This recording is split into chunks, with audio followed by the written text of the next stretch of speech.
Welcome to another episode of Junior Achievement of South Florida's Recipe for Success. Just as there are no two recipes that contain the exact same ingredients or measurements, there are no two success stories exactly the same. Recipe for Success features entrepreneurs, visionary leaders, and innovators of all ages who will share the ingredients that make them successful. Here's your host, Lori Salarulo, President and CEO of Junior Achievement of South Florida. Hey everyone, and welcome to today's episode of JA's Recipe for Success. I'm your host, Lori Salarulo, the CEO and President of Junior Achievement of South Florida. I am so proud today to welcome someone that I've known in this community for quite some time, who I just love every time we have the chance to get together and we kind of needle each other and we love going at it and all in a fun way. And I love that about him. Totally authentic, totally real, doesn't get any more real actually. And so please help me welcome the financial guru, the amazing community advocate, outstanding businessman, Mr. Howard Dvorkin. Howard, wow, welcome. That is some introduction, and I didn't even have to pay you for that one. That's pretty impressive. Oh, Most you know people that say Howard, nice. You're always going to pay, you know. I am. You know what? I will. I might fight you and kick you and scream at you, but eventually, for some reason, I always hand you a check. but I love that about you. I will tell you that was some introduction, and to be frank with you, I'm not sure all of it is accurate, but I have been around for a while. I love supporting Junior Achievement, and frankly, what you do and what the organization does is so important to the community. It's a great thing to teach our kids business skills early on. I was lucky enough to involve myself in my family's business and frankly started my own little businesses when I was younger. We didn't have anything called Junior Achievement when I think Junior Achievement from where I came from was graduating high school without an arrest warrant or arrest record. So unfortunately I was an underachiever there, but we'll talk about that at another point.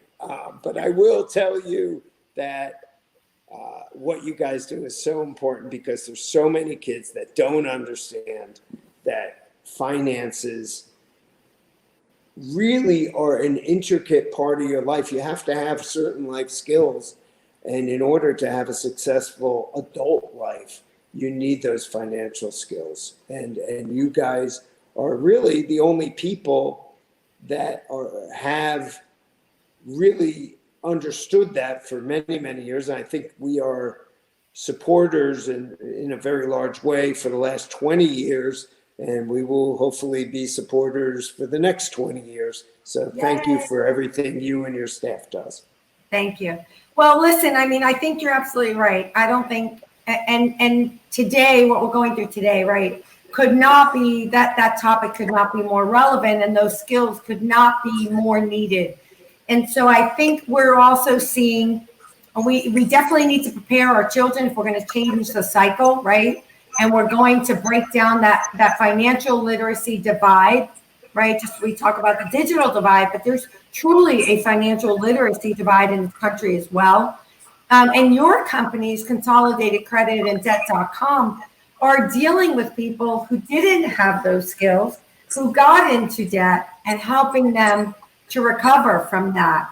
But before we talk about that, if you could, I mean, you just mentioned a little bit, you're a serial entrepreneur from a young age.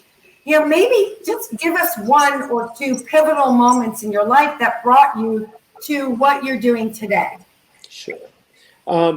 Listen, my family has always been entrepreneurial. We've had our own businesses.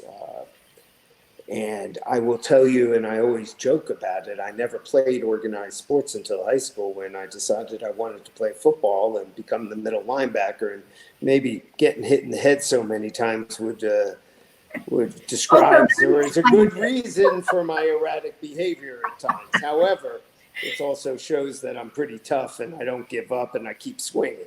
But I always say I never played organized sports, but what I did do at a young age was when all my friends played baseball, I would have the lemonade stand when they came home, and they would come over and buy my lemonade. So I would make a few bucks off of organized sports. So that was quite cute at the age of probably 8, maybe even, probably about 8, maybe through the year, through 10. My sister and I had these carnivals, and we would give money to charities. We would do a carnival at the house and raise hundreds of dollars. At the time in the 70s, that was a lot of money. But then my father decided it would be a good idea, because I was a slug and never played any sports, that he would drag me out of bed at 6 o'clock in the morning on every day off, and every Saturday, every school day off, to go work at his plumbing supply house, where I successfully can tell you I have scrubbed more toilets and swept more floors than I wish to remember. And he paid me a whopping, I think I got a raise from him once, of 50 cents an hour. So it was something that I remember, and I cursed him when he was doing it. And then I praise him until this day for doing it, because he gave me a heck of a work ethic. But I will tell you, at age 13, unfortunately, my father passed away, and it was a very tragic demise. Unfortunately, he he died in my arms, and he really left a pretty horrible,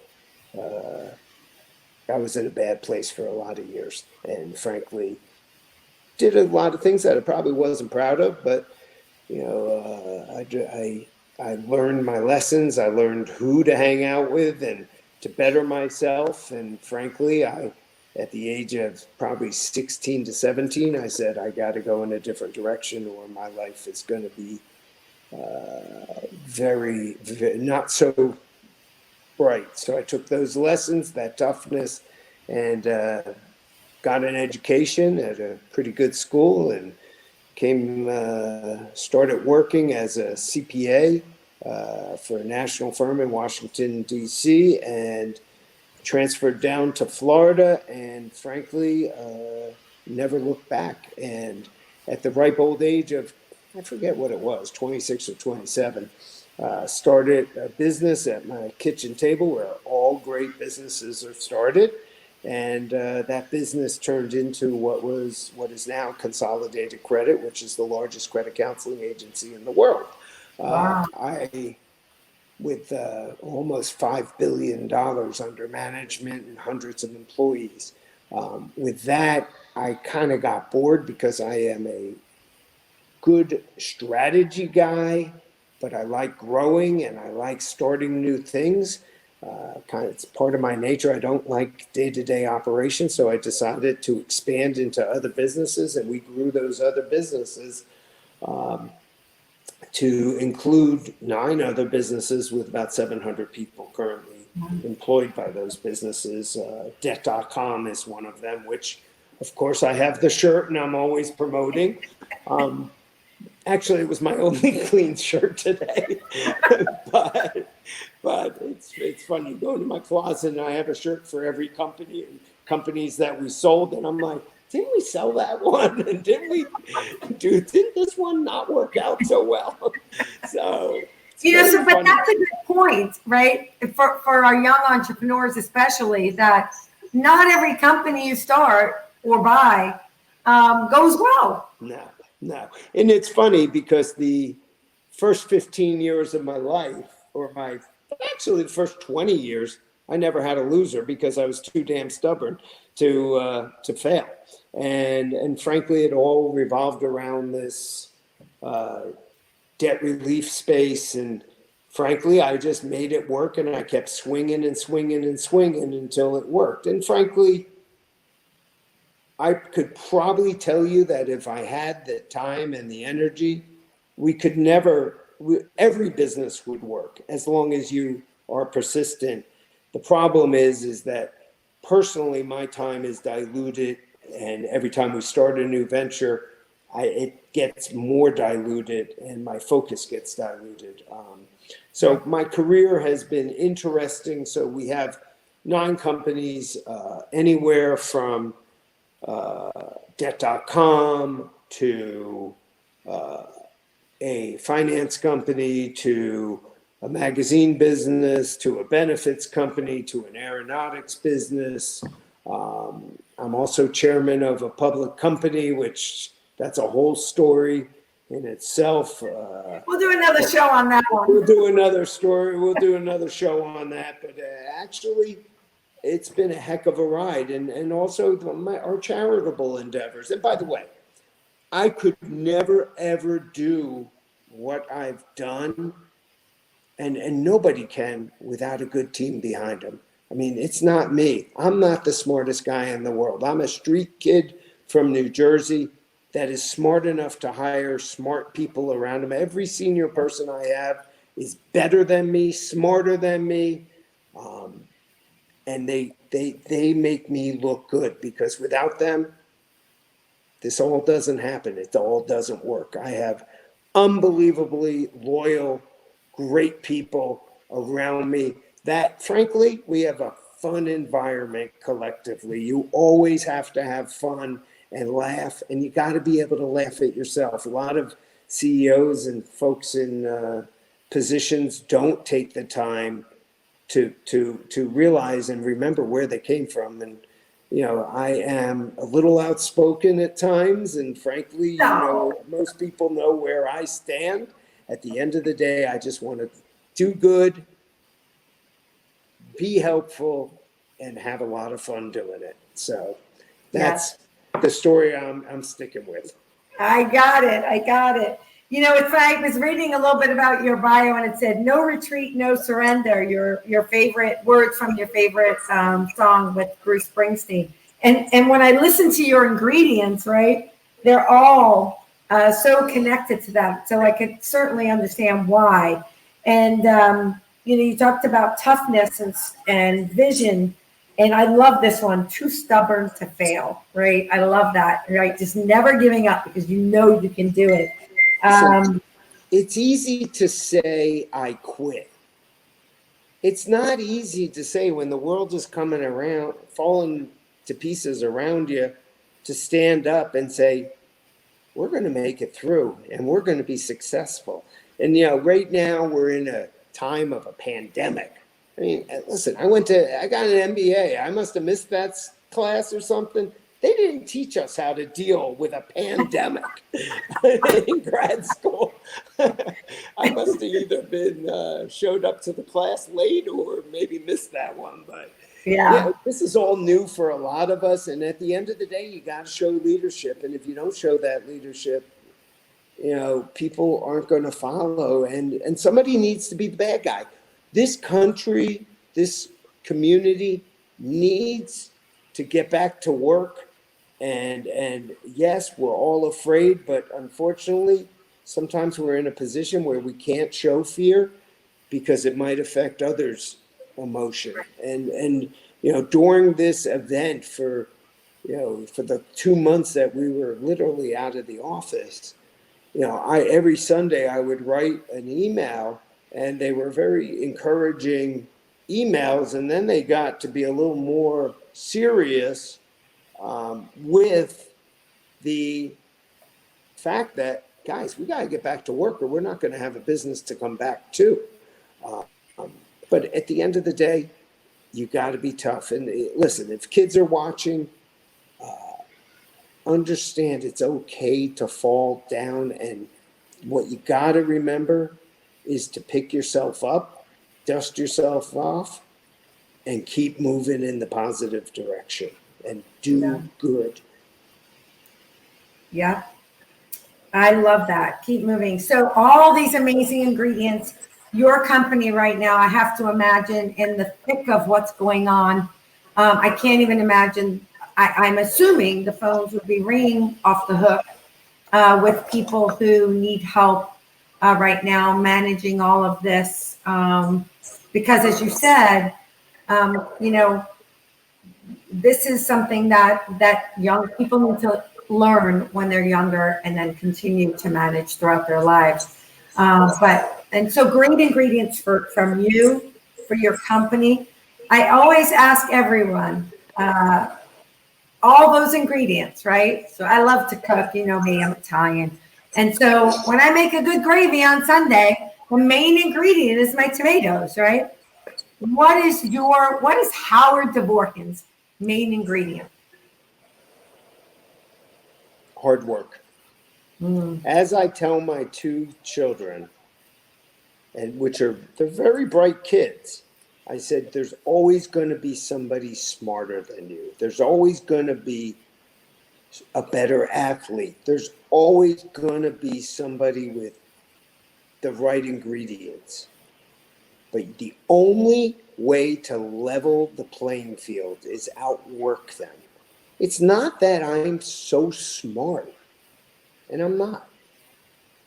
But I want you to find somebody that works harder than me. And I'm not talking just me, but at the end of the day, when I tell my two children that are both in good schools, colleges, the secret of success is just outwork everybody. Just work hard. And it doesn't matter if so what you didn't get an A? So what? Do you understand what it took to get that B?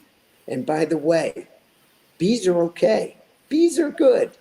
C's, maybe not so much. But A's and B's are fine. You don't have to be the number one student. I could tell you that I have a lot of people I've met that were valedictorians of the class. They went to Ivy League schools, and guess what? They're normal people. They're, at the end of the day, if you dedicate yourself to success and working hard, there's no stopping you. The greatest book I ever read, and I always say this, I gave each of my nephews when they graduated high school this book. I gave my children. I must have probably bought 30 of these books. It was written 100 years ago by a man named Napoleon Hill, and it's called Think and Grow Rich. And it's a very famous book. It's frankly, you could read it in a couple hours, but it has nothing to do with money. Nothing. They had to rename it because nobody bought it with the original name. So 50 years ago, they said, okay, maybe they'll buy it now. But the fact of the matter is, focus on what you believe in. Work towards that goal. Every day, tell yourself you could be successful, and you will be successful. And success should not be measured by your size of your bank account. Success, you could be successful, whether you're successful raising a family, whether you're successful in that your children are going to good colleges, whether you're successful in that you are part of a team that does great things like junior achievement. That's success. It has nothing to do with money, and it shouldn't. At the end of the day, I know you're going to laugh, and you're probably going to say, he's full of duty. I don't care about money. I really don't care about money. What I care about is the kill. I love the kill. And that sounds, whether it's negotiating over this pen right here, which I think is a Marriott pen, if I look. Yeah, Marriott. Free pens. I don't need a fancy pen. But at the end of the day, I don't care if it's negotiating to buy a building or it's negotiating to buy 20 pens. I just love the kill. Listen, you're negotiating with me, and I'm a nonprofit. We're all negotiating. Well, I have a nonprofit too. I know that. And I want to make sure that doesn't get lost, and that was going to be the last thing that I was going to touch on is not only have you supported Junior Achievement for many, many years, and I know that you have been there when they've had tough times. You continue to be there for us, even when we're in stable times. And I know you will continue to be there for us over the next couple of years when we go through more difficult times again, right? So I have no doubt about that, Howard. But it's not just about junior achievement. You've done other things in the community, but for those that don't know, you also started after the Marjorie Stoneman Douglas tragedy. You started an organization called Parkland Cares to help young people around mental health. And so it's not just about writing a check for you. It's about making a difference. And that comes through loud and clear. Absolutely. I mean, quietly, and it's kind of funny that we've done this, but quietly, and I don't even know if you know this, we were trying to figure out how much money all the organizations donated to in this county and nationally. And it's in the multi-millions of dollars. Parkland Cares was really something more important to me because I have been exposed to mental illness my entire life. Not me, although some people would say I'm a little nutty. But a little? Okay, maybe more than a little. Okay, that's going to cost you something.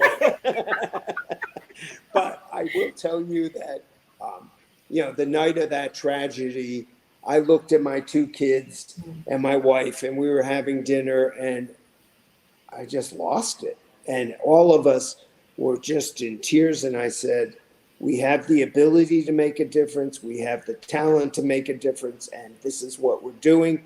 And within the next day, the organization was formed. Within 2 days after that, we hired a director, and we have provided for the mental health counseling for all victims and actually a lot of community members that have been affected by that shooting, and will continue to do so. I would like to say that that's one of the more meaningful things that I've done. But again, I didn't do it alone.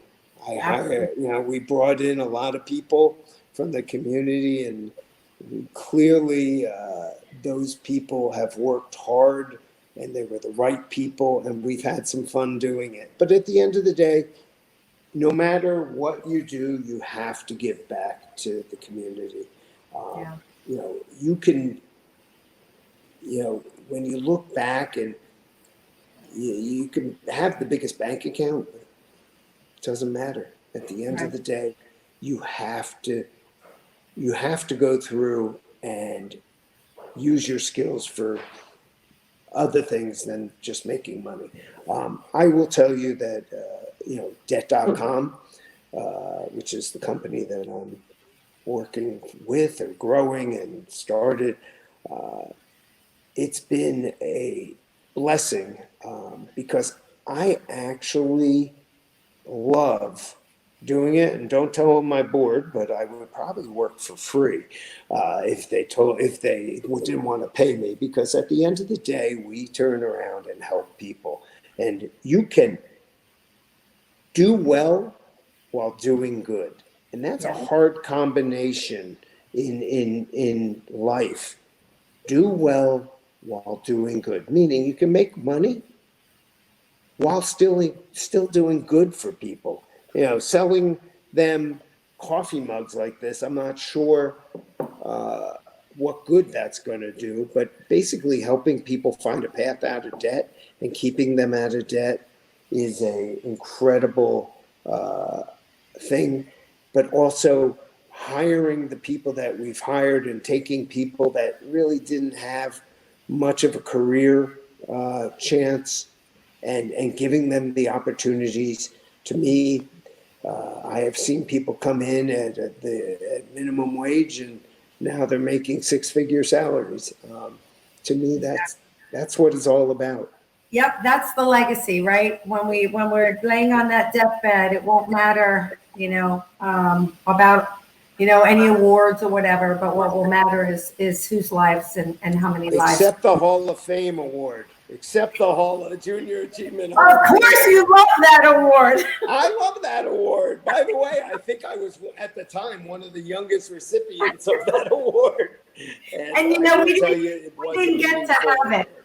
we didn't get to have the event this year because of the virus. But as you know, we're in the midst of a campaign to bring financial literacy into the homes. And so I know hopefully we'll partner on that. But I want to just say thank you for all that you do. I know you and I are always joking around, but I really do love the time that we spend together. I love your sense of humor and your craziness. So it fits right in with mine. Remember, I grew up in an Italian neighborhood, so you and I. Yeah, so you get it, right? We're all a little Italian, right? But I just want to say thanks for all you do. Thank you for helping all the people that you continue to help through your businesses, and just for being a good friend of this community and of mine as well. So thank you, Howard, for being with us. Thank you. I'm not sure, again, we started with a bunch of accolades and we're ending with a bunch of accolades, but the reality is you're the real hero here, you and your entire staff, because you know what, Lori, frankly, you're an incredibly talented person, and you could do a lot more, and you choose to help people and do what you do. And I think this community owes you a debt of gratitude. Oh. So thank you for your time. Nicest words. Thank you so much. That means a lot to me. And that's why I do what I do. And I do love helping our young people. So for those who are watching, thank you so much for joining us today. Check out this show. And I know Howard won't mind if you reach out to him. He's always happy to work with all of us, mentor all of us. But thanks for being with us, and make it an amazing day, and let's get cooking. Thanks, Howard. Thank you for your time.